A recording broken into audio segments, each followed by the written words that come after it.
चाहे जब छात्र राजनीति में काम करते हों या युवा मोर्चे के कार्यकर्ता के नाते एक इमोशनल अटैचमेंट छत्तीसगढ़ से सदैव से रहा है। और मुझे आज कहते हुए प्रसन्नता है कि छत्तीसगढ़ का ये सौभाग्य है कि अत्यंत कर्मठ, लगनशील, जुझारू, सहज और सरल मुख्यमंत्री छत्तीसगढ़ को मिले हैं। मुख्यमंत्री जी के नेतृत्व में और विशेषकर कृषि और ग्रामीण विकास के लिए भी जो मेरे पास माननीय प्रधानमंत्री जी ने मुझे काम दिया है, जिनका चाहे विजय जी हों चाहे रामविचार जी हों, बहुत बेहतर काम कर रहे हैं। मित्रों, आपको ध्यान होगा, मोर आवास मोर अधिकार एक आंदोलन चला था जब पिछली सरकार थी, और वो आंदोलन इसलिए चला था कि पुरानी सरकार के मुखिया ने अपने पंचायत और ग्रामीण विकास मंत्री के कहने के बावजूद भी प्रधानमंत्री आवास के लिए धनराशि आवंटित नहीं की, जो राज्य का अंश होता है। हमारे प्रधानमंत्री श्रीमान नरेंद्र मोदी जी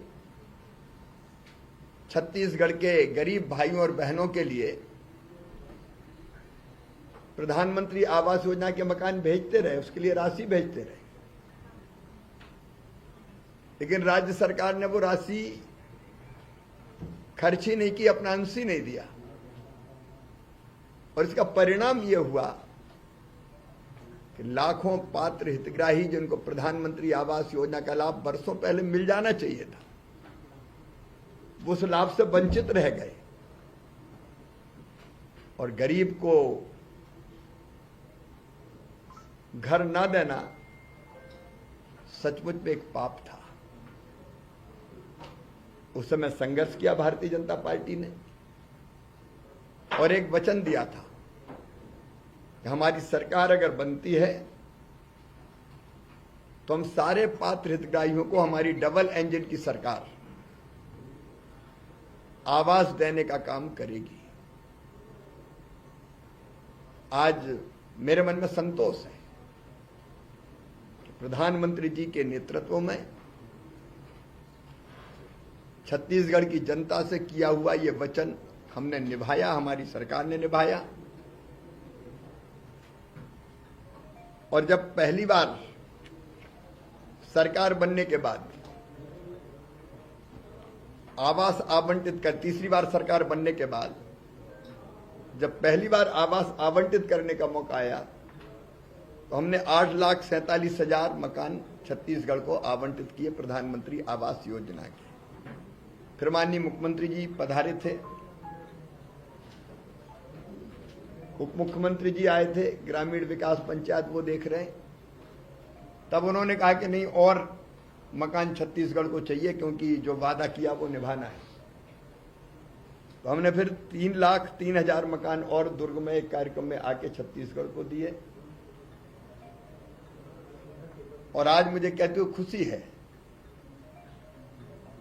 2018 की आवास प्लस की सूची में अब केवल 3,07,67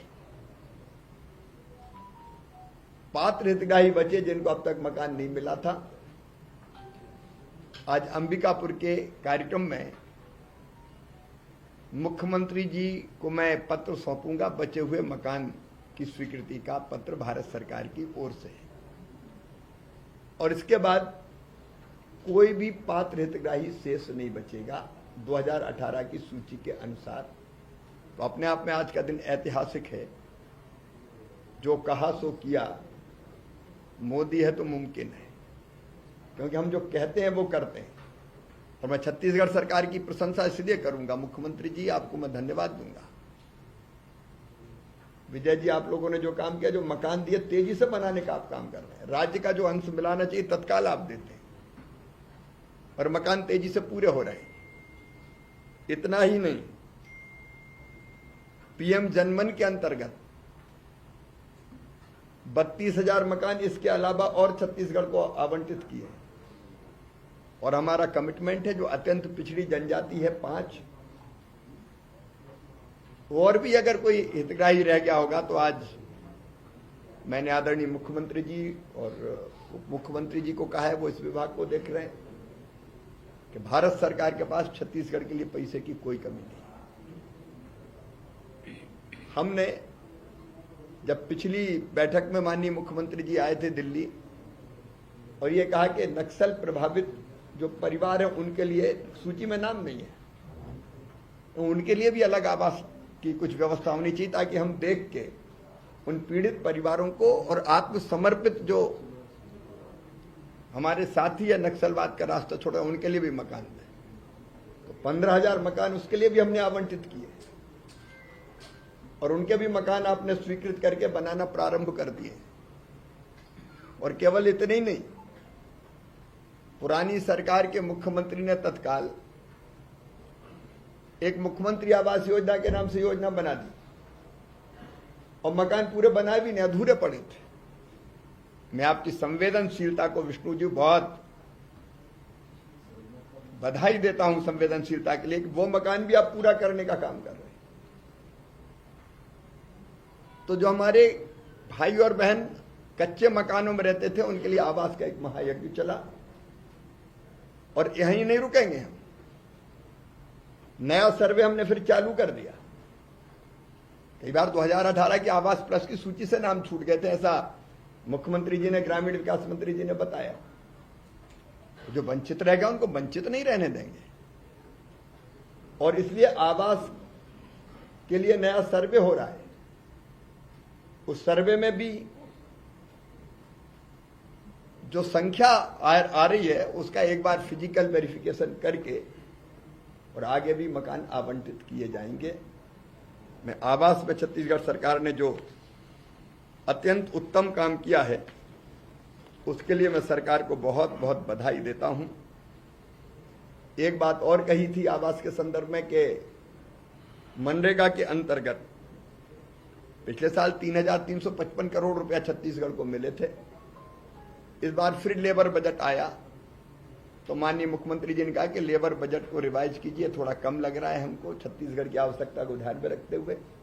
तो आज मैंने आश्वस्त किया है छत्तीसगढ़ के लेबर बजट को फिर से रिवाइज किया जाएगा ताकि मकान बनाने के लिए जो हम मनरेगा की राशि देते हैं वो भी पर्याप्त सरकार के पास यहां रहे।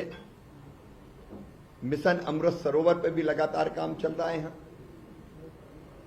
2,900 अमृत सरोवरों का पहले निर्माण हुआ, अब 192 नए स्थलों का फिर चयन हुआ।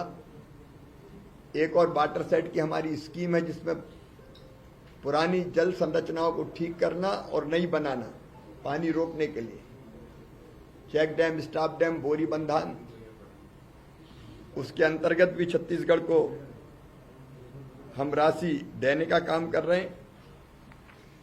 और उसके साथ ही प्रधानमंत्री ग्रामीण सड़क योजना, प्रधानमंत्री ग्राम सड़क योजना के अंतर्गत छत्तीसगढ़ ने अब तक 42,671 किलोमीटर सड़कों का निर्माण किया है, 447 पुल बनाए और जनमन योजना के अंतर्गत भी सबसे ज्यादा देश में अगर सड़कें किसी को दी है तो भारत सरकार ने छत्तीसगढ़ को दी है। 715 सड़कें, 1,698 करोड़ 92 लाख रुपए की राशि की, उनका निर्माण कार्य अलग चल रहा है। नक्सल प्रभावित इलाकों में वहां निर्माण का काम अलग चल रहा है सड़कों का। लेकिन बीच में एक कमी रह गई थी पुलों की। फर्स्ट फेज की जो सड़कें बनी, आज मेरा ध्यान आकर्षित किया है माननीय मुख्यमंत्री जी ने, ग्रामीण विकास मंत्री जी ने, क्योंकि वो पुल रह गए थे। उस समय नक्सल प्रभावित मामला ऐसा था कि पहले सड़क बना लो फिर पुल देखेंगे। उन पुलों के निर्माण के बारे में भी हम फैसला करेंगे ताकि सड़क यहां बने तो कंप्लीट बने। और नई सड़कें प्रधानमंत्री ग्राम सड़क योजना के चौथे चरण में वो भी आपने चिन्हित कर ली है तो उन सड़कों के लिए भी यहाँ राशि स्वीकृत करने का काम हम लोग करेंगे। एक और काम जिसके लिए मैं छत्तीसगढ़ सरकार को बधाई देता हूं, वो है आजीविका मिशन का। यहाँ महिला सेल्फ हेल्प ग्रुप बहुत अच्छा काम कर रहे हैं।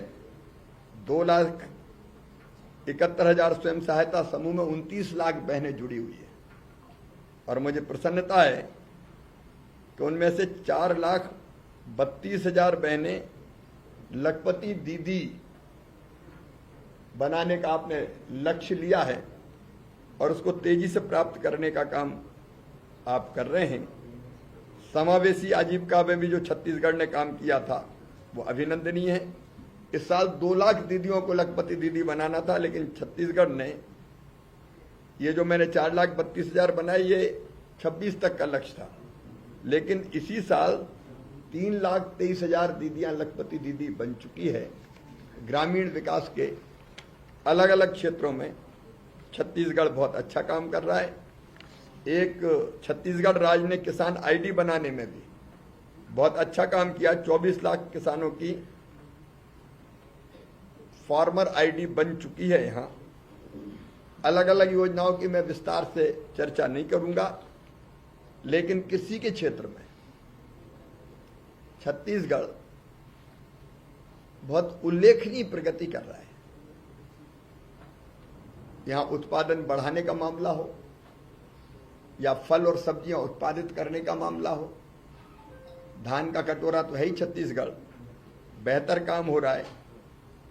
और इस साल विभिन्न योजनाओं के अंतर्गत हमने तय किया कि छत्तीसगढ़ को कृषि विस्तार योजना पर उपमिशन हो, राष्ट्रीय सुरक्षा और पोषण मिशन हो, बागवानी विकास के लिए मिशन हो, राष्ट्रीय खाद्य तेल मिशन हो, डिजिटल कृषि मिशन हो, बांस मिशन हो। इसके लिए 305 करोड़ 65 लाख रुपया स्वीकृत किए हैं। और कृषि विकास योजना पर ड्राप, मोर क्रॉप, मैकेनाइजेशन, इन सब के लिए भी 215 करोड़ रुपया 3 लाख रुपए 215 करोड़ 3 लाख रुपए का बजट स्वीकृत किया है। तो 515 करोड़ रुपए से ज्यादा अभी राशि स्वीकृत की है। ये राशि खर्च करेंगे तो और भी आगे भारत सरकार कोई कसर नहीं छोड़ेगी छत्तीसगढ़ के कृषि के विकास के लिए भी। 2 चीजें केवल कृषि के संदर्भ में और करूंगा। एक, छत्तीसगढ़ कृषि के क्षेत्र में तेजी से प्रगति कर रहा है और पूरे देश में कृषि विभाग के पास आप देखेंगे तो 16,000 वैज्ञानिक, लेकिन अभी तक वैज्ञानिक हमारे लैब में काम करते थे, रिसर्च करते थे, और वो लैब का रिसर्च लैंड तक, मतलब किसान तक नहीं पहुंचता था। इस बार हमने तय किया है 29 मई से वैज्ञानिकों की हम टीम बना रहे, 4-4 वैज्ञानिकों की एक टीम, और ये एक टीम एक जिले में भ्रमण करेगी। एक दिन में 2 कार्यक्रम करेगी, एक सवेरे एक शाम को, बीच में दोपहर के समय भी जहां वो रुकेंगे वहां भी एक तीसरा छोटा कार्यक्रम हो सकता है। और ये क्या करेंगे, ये जहां रुकेंगे वहां के आसपास के किसान 15-20 गांव के आएंगे, उनको हम आमंत्रित करेंगे। ये वहां का एग्रो क्लाइमेटिक कंडीशंस क्या है, वहां की माटी में कौन कौन से पोषक तत्व हैं, किन किन चीजों की कमी है, यहाँ की जलवायु के अनुकूल कौन सी फसलें और बेहतर हो सकती है, फसलों की कौन सी वैरायटीज धरती के लिए उपयुक्त है, कितना खाद डालना चाहिए, यहाँ की मिट्टी के तत्वों को देखते हुए कौन सा खाद डालना चाहिए, यहाँ बीमारियों का प्रकोप क्या क्या हो सकता है तो उससे निपटने के लिए क्या करना चाहिए। जितने भी पहलू होते हैं खेती के, उस पर किसानों के साथ संवाद करेंगे। किसान भी अपनी तरफ से सवाल पूछेंगे और उनका वो जवाब देंगे। तो ये वैज्ञानिक और किसान का मिलन है। लैब को हम लैंड से जोड़ने का काम कर रहे हैं और छत्तीसगढ़ ने तय किया कि इस कार्यक्रम को वो पूरी गंभीरता से करेंगे ताकि नए वैज्ञानिक अनुसंधान सीधे किसान के पास पहुंच सके। इसका हम प्रयत्न करेंगे। छत्तीसगढ़ की विशेष परिस्थितियों को देखते हुए आज मुख्यमंत्री जी के साथ हमने ये भी तय किया है कि केवल खेती नहीं, आय अगर बढ़ाना है तो खेती, खेती के साथ पशुपालन, खेती में भी फूलों की खेती, फलों की खेती, सब्जियों की खेती, औषधि खेती, कृषि वानिकी, अलग अलग जितनी पहलू है सब जोड़ के एक एकीकृत खेती का मॉडल जो लाभ दे किसान को, खेती के साथ और एक्टिविटीज क्या होगी एलाइड सेक्टर की, उसको भी जोड़ने के लिए छत्तीसगढ़ सरकार एक मंथन करेगी कि क्या क्या यहाँ होना चाहिए। और फिर हम कृषि विभाग में बाकी विभाग के साथियों के साथ भी बैठ के छत्तीसगढ़ की एक और योजना जहां तक अभी आगे बढ़े वहां से और आगे कैसे छलांग लगाएं उसके लिए बनाने का प्रयास करेंगे। मित्रों, कुल मिला के मन में एक ही तड़फ है कि हमारे छत्तीसगढ़ के किसान और आगे बढ़ें,